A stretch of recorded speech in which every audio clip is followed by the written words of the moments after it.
Hello, welcome to this video where we are talking about castings. So every data type we learned so far has the possibility to cast. For example, int. It's a built-in function, it's always there. And if you are typing something like this, you are making from the function argument an integer out of it. So in this case, it's a 2. And where's the information point 1 going? It's gone. You are really cutting everything what is after the decimal point. So be aware when casting a float to an integer. What is float to? Because there is no information now after the decimal point. In this case, the Python interpreter decides for going for a 2.0 because there is no information after the decimal point. We also can stringify a number. In this case, we are getting a number with single quotes.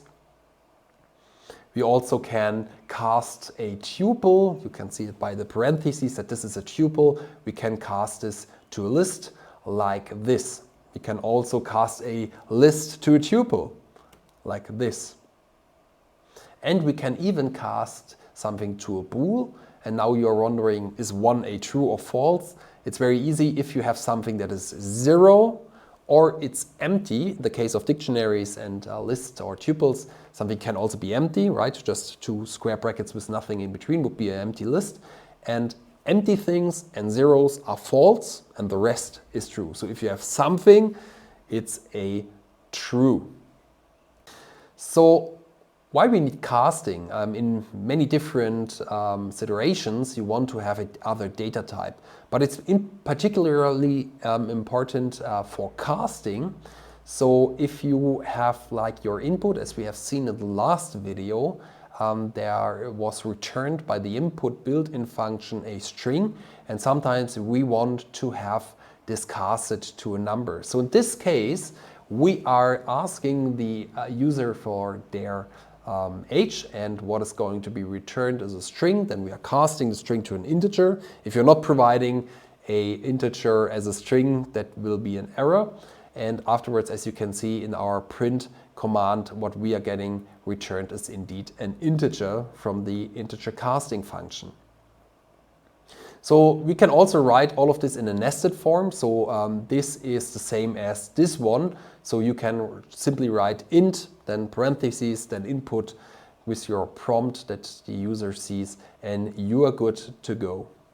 So let's go to our Jupyter Notebook and just try this out. So again, if we write something like input and we come up with 12, as you can see by the single quotes, this is a string.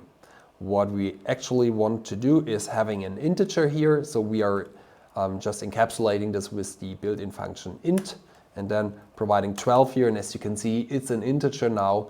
And you are wondering what happens if I'm providing something that is not an integer. Let's use some text. And this is then unfortunately leading to an error because there is no integer casting from text like ABC. You might wonder what happens if we are going to have a float here,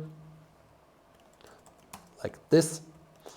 And this is also not possible because when casting a float as a string to an integer, this is also leading to an error. So again, we can have 2.1.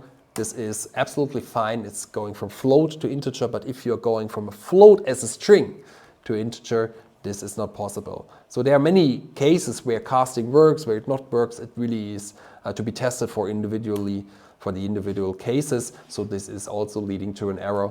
If you have like a bool, this is a true because there is something in the string. If the string was empty, it's a false. So if something is empty, like an empty list, for example, it's a false. If something is 0, it's a false. But if you have something, then it's a true. Let's also make that example. If you have a list with one element that is 1, you get it true. So I cannot cover everything here. It needs to be checked for individual scenarios, what casting leads to. And this is what you can do when you have the problem. So in the next video, we are looking at while. And this will be also important for the input command. You can combine these two things, so stay tuned.